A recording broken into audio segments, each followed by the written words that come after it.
Exercice 2. Alors qui, honnêtement, là, c'est là il fallait avoir des points, franchement. C'était là. Donc on a une fonction f définie par f de x égale x carré moins 4x plus 3. La courbe CF de la courbe est donnée en annexe. Donc en annexe, vous regardez, vous avez la courbe. C'est une parabole classique, fonction du second degré. Et donc, tout d'abord, on vous demande de calculer la fonction dérivée. Et bien, il y en a qui ont réussi à se tromper. Donc, 2x moins 4 et plus 0. Parce que la dérivée d'une constante, c'est 0. Donc, il me laisse 3. Ensuite, ça, il faut vraiment s'habituer à ce type de raisonnement. Vous l'avez fait en lycée, en bac pro. Vous l'avez fait, forcément.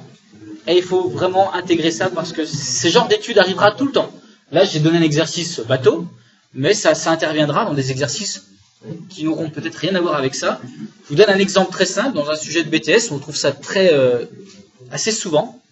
Vous étudiez un diagramme de Nyquist ou un truc comme ça, là, une fonction de transfert. Et puis, à un moment donné, vous devez calculer le module et l'argument du 1 sur 1 plus JRC oméga, un truc dans ce genre-là. Je ne vais pas rentrer dans les détails parce que je ne sais pas tout. Et l'argument est une fonction. Et on vous demande d'étudier la fonction de l'argument. Et là, d'un seul coup, on revient à des choses comme ça. Donc, il n'y avait rien à voir avec le sujet, et pourtant, on va étudier des fonctions. Donc, étudier les variations d'une fonction, on calcule sa dérivée, et ensuite, on calcule le signe, donc ça, on vous le demandait, signe de f' de x. Donc, tout ça, on va le mettre dans un tableau de signes, et en même temps, le tableau de signes nous permettra de connaître le tableau de variation. Donc, signe de 2x moins 4. 2x moins 4 est une expression du premier degré. On déduire les variations de f.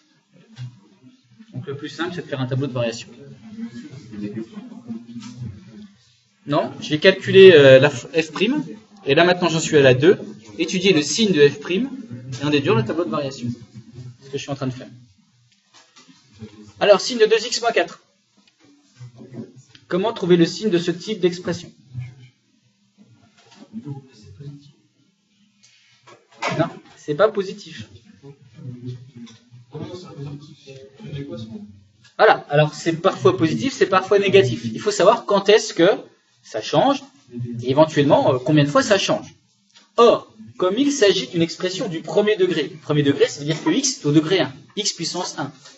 Si vous deviez représenter la fonction qui est là, graphiquement, vous auriez une droite. Or, une droite, ces images, ces ordonnées, elles sont comment? Elles sont soit tout le temps, regardez, si je vous dessine une droite ici.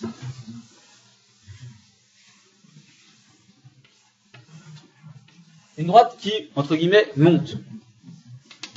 Les ordonnées sont d'abord négatives. Elles sont négatives, hop, là, elles s'annulent, et ensuite, elles sont positives. Donc le signe d'une expression du premier degré, ça peut être négatif, nul, positif, ou bien, dans le cas de la droite, entre guillemets, qui descend, le signe est d'abord positif, puis nul, et enfin négatif. Donc en fait, le signe d'une expression du premier degré, c'est soit moins 0 plus, ou plus moins 0. Ça va dépendre de quoi? Ça va dépendre, si on regarde sous cet angle-là, ça va dépendre du fait si la droite, entre guillemets, monte, ou si la droite descend. Mais comment vous savez qu'une droite, entre guillemets, monte, ou une droite descend? Comment vous le savez ça? Très bien. C'est le signe du coefficient directeur A. Et là, on a 2x moins 4, donc A est positif. Nous avons une droite qui monte. Donc ici, on sait que ce sera d'abord négatif. Ça va s'annuler quelque part. puis positif. Voilà, il n'y a pas besoin de réfléchir. Alors, il y a juste un petit truc qu'il faut quand même faire, mais qui ne pose pas ici de problème, c'est quand est-ce que ça s'annule. Alors, quand est-ce que ça s'annule? Eh bien, on cherche à savoir quand est-ce que 2x moins 4 vaut 0. Alors, ça, mentalement, ça ne pose pas de souci. C'est en 2. 2 fois 2 moins 4, ça fait 0. Quand x vaut 2, voilà, ça s'annule.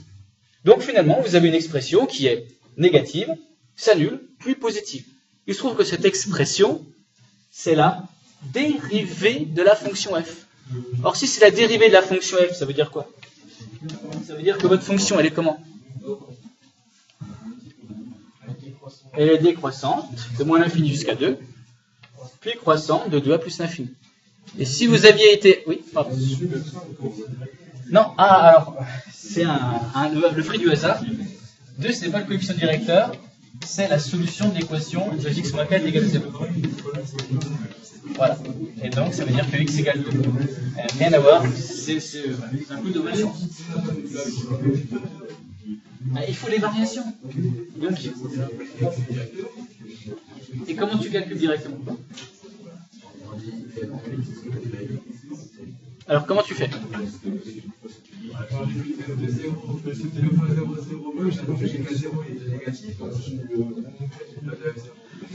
Tu veux pour le signe, pas pour les variations. Attention. Alors, je vais répondre à la question de Valentin, mais il faut que ce soit clair pour tout le monde. Quand tu veux étudier les variations d'une fonction, tu dois généralement, parce qu'il se trouve qu'ici on aurait pu faire autrement, mais j'en parle pas tout de suite, il faut donc généralement calculer la dérivée de la fonction, puis trouver le signe de sa dérivée pour en déduire les variations de la fonction avec ce théorème que vous avez vu en première, ou en tout cas il y a quelques années. Lorsque la dérivée est négative sur un intervalle, la fonction est décroissante, et lorsque la dérivée est positive, la fonction est croissante. Et tu sais quoi, c'était pire que ça. Non seulement tu n'avais même pas besoin de calcul, pourquoi? Parce qu'elle était carrément dessinée. Elle était là. Donc tu allais dire, d'après ce qui a été dessiné sur la feuille, voilà les variations. C'est encore plus simple. Ben non. Mais c'est pour te dire qu'il y avait un moyen encore plus simple que ça. Il existe un autre moyen pour trouver les variations de la fonction, c'est un résultat sur les fonctions du second degré. Où selon le signe du coefficient de x carré, on sait que la fonction est d'abord décroissante-croissante ou bien croissante-décroissante. C'est une parabole. Soit vous avez une parabole à l'endroit, soit vous avez une parabole à l'envers. Ça, c'est quand le coefficient de x carré est positif. Et ça, c'est quand le coefficient de x carré est négatif. Voilà. Si vous saviez ces résultats-là, vous pouvez les dire et trouver les coordonnées du sommet. Ce sont des résultats connus qu'on n'a pas, nous, réinvestis.